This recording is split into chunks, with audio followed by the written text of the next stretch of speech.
wisdom, prudentia, justice, justitia, temperance, temperantia, courage. fortitudo. Applying ancient philosophy to modern life, this is the Sunday Stoic.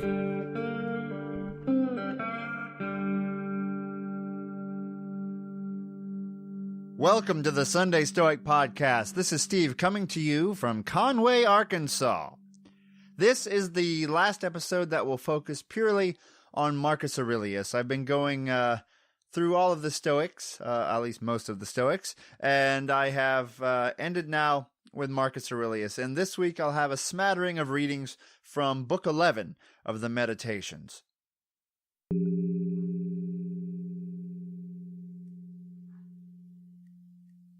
An assortment of readings from Book 11 of the Meditations of Marcus Aurelius.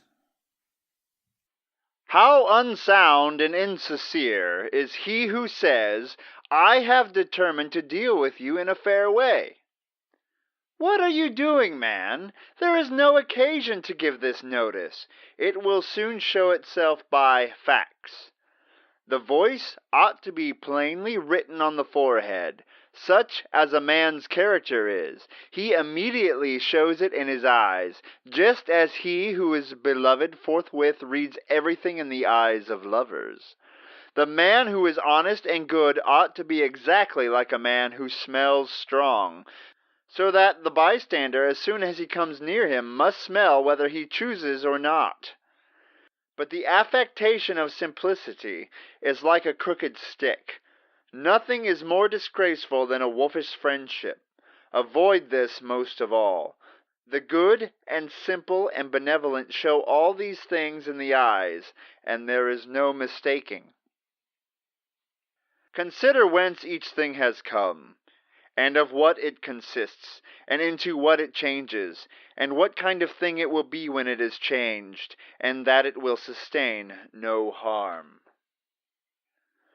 Neither in writing nor in reading will you be able to lay down rules for others before you shall have first learned to obey rules yourself. The unripe grape, the ripe bunch, the dried grape, all are changes, not into nothing, but into something which exists not yet.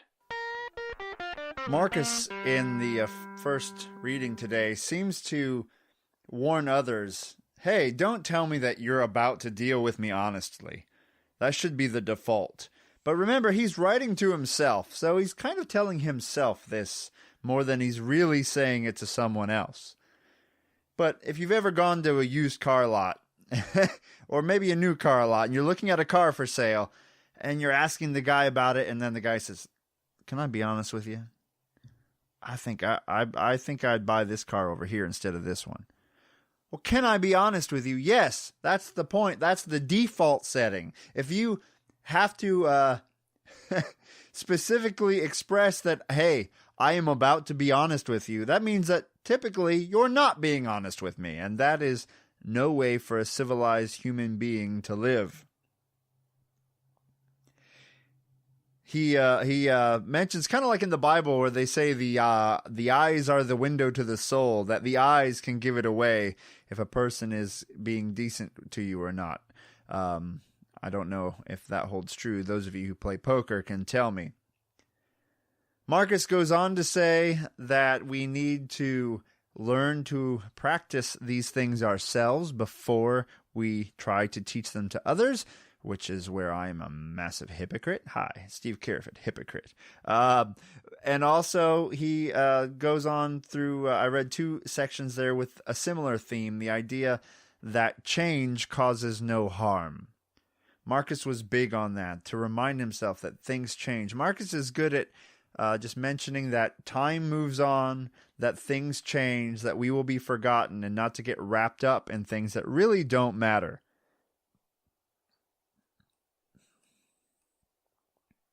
Another theme that runs through Marcus Aurelius is that we shouldn't really do anything, any particular task, unless at its root is the good of society, the good of the cosmopolis. So don't do things unless they in some way raise everyone up a little bit or do good to the community. So these are all good defaults to have in mind. Don't get too preachy, especially if you can't do it yourself. Don't be like the drill sergeant that sits there and yells while everyone has to run. Be there running alongside everyone else and encourage them to be better. At the same time, remind yourself to be honest and pure as well as you can, and that as you get older, as things change, as this could be your life, which is, what we're really focusing on, but you can think about it in terms of just your town. Hey, that store's gone. Hey, this thing's gone. Things are different than they used to be. Well, that's the nature of reality. Things are not static. Things move. Things change. There's no way to have things the way they were even a second ago, let alone 20 years ago. We're trying to learn to be content with the world around us, but at the same time to be agents for positive change, both internally and then, as well as we can influence it, externally. And Marcus was in an excellent position to really think about these things as emperor of the entire known world practically at the time. Imagine the crushing weight of being emperor and doing these philosophical exercises as a means to keep himself sane. So I think we should pay close attention to what he did, because unlike Epictetus, who was lecturing, this is a guy who's learned this stuff and he's got a stressful job and he's using it, writing about it to himself as a way to keep his head screwed on the right way. And if it worked for him, it ought to work for us, because most of us don't have jobs with that much responsibility. The weight of the free world, well, maybe not free at the time. The weight of the world on our shoulders. Okay. In other Stoic news, Massimo Pigliucci and Gregory Lopez, both previous guests on the podcast, have released a book called A Handbook for New Stoics: How to Thrive in a World Out of Your Control. And I am not a paid sponsor for this book, but I did pick it up, and so far it's been useful. It's formal ways to apply daily practice to your Stoicism. I think for me, I haven't been good at starting good formal practices. That comes hard for me. Like, I'm going to journal every day. This podcast, as I've said in the past, has sort of been my formal Stoic practice, just a way to keep my head always in the game. I have noticed Stoicism has affected my thinking. I remind myself of the principles all the time. But I think I'd benefit a little more if I could really find a few practices that were more formal, kind of like Marcus's meditations. And I think this book may be a way for me to find a few exercises that really work for me. I think we have to be careful not to try to be super stoic and do all the practices. I'm going to take a cold shower. I'm going to fast. And I'm going to do this, I'm going to do that, right? We can overwhelm ourselves and accomplish nothing. So this is a good way. You work through an exercise a week. You can check the ones that really worked for you. And at the end of a year, you've done 52 or so exercises, and you can really think about which ones, which are the top 2, 3, or 4 that really worked for me that I want to continue as I move forward. So pretty cool book for that, and it's not too expensive either. So check that one out. Also, Stoicon is coming up in Athens. I thought about begging you all for money so I could go, but I decided not to do that. I'll try to go if it ever gets back on my continent again. I think I've been to Europe once for about 10 days when I was in high school, but it's hard to leave family and all that when I got a 2-year-old for that length of time. And I'd really hate to go to Athens by myself and then tell my wife how cool it was, and I think that would be slightly unjust to just ditch her like that. So I won't be doing that. I also have picked up Brittany Polat's book on Stoic parenting, and I have read through a good chunk of it. I haven't read through it all yet, but my wife has also been finding it very useful, a way to apply Stoic practices to maintaining sanity at the same time while charting a logical course to parenting. And so I think that's a good one for those of you who are in my shoes. I don't know who all is out there exactly, what kind of people are listening, because a lot of the people I hear from or you see online are Stoics that are like single people in their 20s that are trying to optimize their life, or they're trying to run a business, or and then I know there are some of us out there who are, as they say in the U.S., average Joes with a family, just trying to get by and live a fulfilling life doing what we're doing. And I think we shouldn't neglect our demographic either. And so this book on parenting is very important for both moms and dads, and aunts and uncles too. And I suggest you check that out. So how have you all been doing? I'm recovering from a hedonistic time. I have these big plans of weight loss, and you just want to lose a few pounds. I've had a love affair with beer for about, it's been about, not quite 20 years, but it's what we did on the farm when you're working in the hot sun. This is American beer, right? Like Budweiser. Well, we drink Busch Light on the farm. It's just basically water, but it still gets you fat. And, we would have that while we're working, not in massive quantities, but that's how we relax. That's what we do when we socialize. And then I also, I don't want to blame my mom. That would be unstoic. One thing we learned, and one thing you'll get from Marcus Aurelius, is not to blame others. But my mom loves to snack. And so my parents were here the last couple of days. They've gone home now. But I have a fridge full of cheese, and then a cupboard full of crackers and chips and all this stuff that my mom bought because she loves to snack. And now my needle on my scale has been moving in the wrong direction. So I need to apply some temperance. Now, I did today attempt to pursue justice. I went out and helped fill sandbags because our town is under a severe flood threat.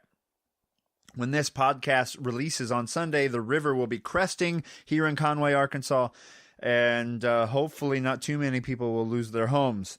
But I thought I'd go for a few hours and help do that as a form of formal justice training, and it's just the right damn thing to do when your community's under siege by Mother Nature. We can't stop nature. We can barely control some tiny aspects of nature. But what was in my power was to try.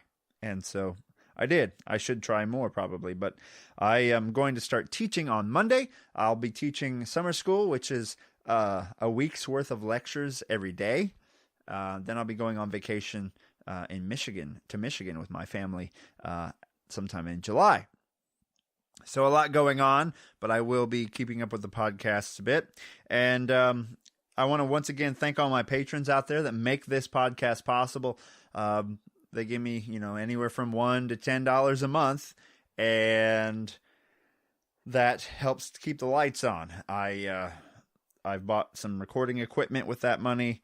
I have mostly it kept it's unbelievable how much a stupid website costs.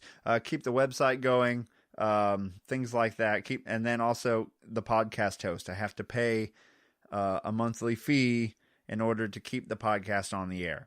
And that makes all of that possible without me going in debt to do the podcast. And I really appreciate everyone who has contributed to that. And those of you who have contributed on PayPal with a one-time donation, sundaystoic@gmail.com. I appreciate it as well.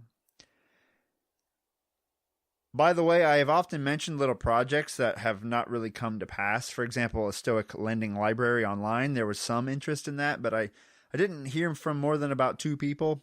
So I didn't really want to make a big effort to start something that no one would really be interested in.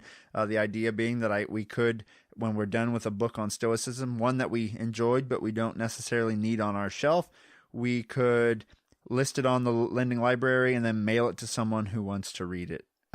That's something we could do. Still interested in that, but the feedback was not overwhelming. A couple people were interested, but I didn't hear from many. Also, I do have a Discord channel, and I had no idea what the hell that was until I created a Patreon account. But Discord is a way that you can chat back and forth with other listeners or with me. and a few people signed up on that. It's open to patrons. Patrons have their own channel on there where they can chat with each other and with me. But listeners also have a channel on there that they can get onto. If you're interested in that, shoot me an email at sundaystoic@gmail.com. But once again, if it's not something that too many people are interested in, I'm not going to pursue it super hard. I haven't been on there a lot, but do remember I am a dad, and I have a pretty busy job right now. But I do get on there and say hi, see what's going on, post heads up and things like that. All right, everyone. Patrons, stay tuned for a little extra content at the end of the episode. Everyone else, hey, have a great week. Do what you can in your communities. Keep your head screwed on straight. Remember that things change. They can't stay the same. So accept change, but you can always push to make things change in the right direction. All right, everyone. Carpe diem. Thank you for listening to The Sunday Stoic. If you enjoyed the show, please subscribe, rate, and review The Sunday Stoic on iTunes. Become a member of the Sunday Stoic team, earn rewards, and be an integral part of the show by becoming a patron at www.patreon.com/SundayStoic. Contact the show by emailing sundaystoic@gmail.com or by leaving a voicemail at 501-503-3132. To find out more, visit www.sundaystoicpodcast.com. And as Steve always says, Carpe Diem.